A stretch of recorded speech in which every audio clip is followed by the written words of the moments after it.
Hi అండి. Chicken curry easy పద్ధతిలో ఎలా వండాలో చూపిస్తున్నాను. ఫస్ట్ ఉల్లిగడ్డలండి, ఉల్లిపాయలు, టమాటా రెండు పచ్చిమిర్చి, కొంచెం జీలకర్ర, అల్లం వెల్లుల్లి పేస్ట్, ధనియాల పొడి, వీటన్నిటిని మిక్సీ చేసుకోవాలండి. ఇప్పుడు కళాయిలో ఆయిల్ వేసుకోవాలండి.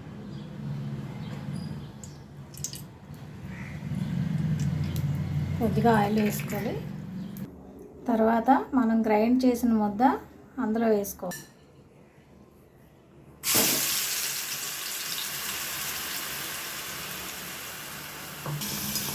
తర్వాత ఈ ముద్ద బాగా ఎర్రగా వేగాలి. ఇలా ఎర్రగా వేగాలి. ముద్ద బాగా ఎర్రగా వేగాలి.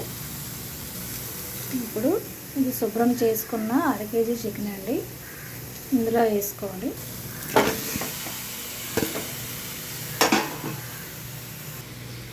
ఇందులో సరిపడా ఉప్పు,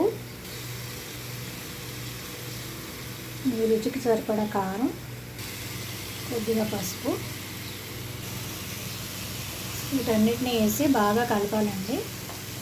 కలిపి మూత పెట్టి ఒక 10 నిమిషాలు మగ్గనివ్వాలండి. ఇలా మధ్యలో కలుపుతూ ఉండాలి. ఇప్పుడు వాటర్ వేసుకోవాలి.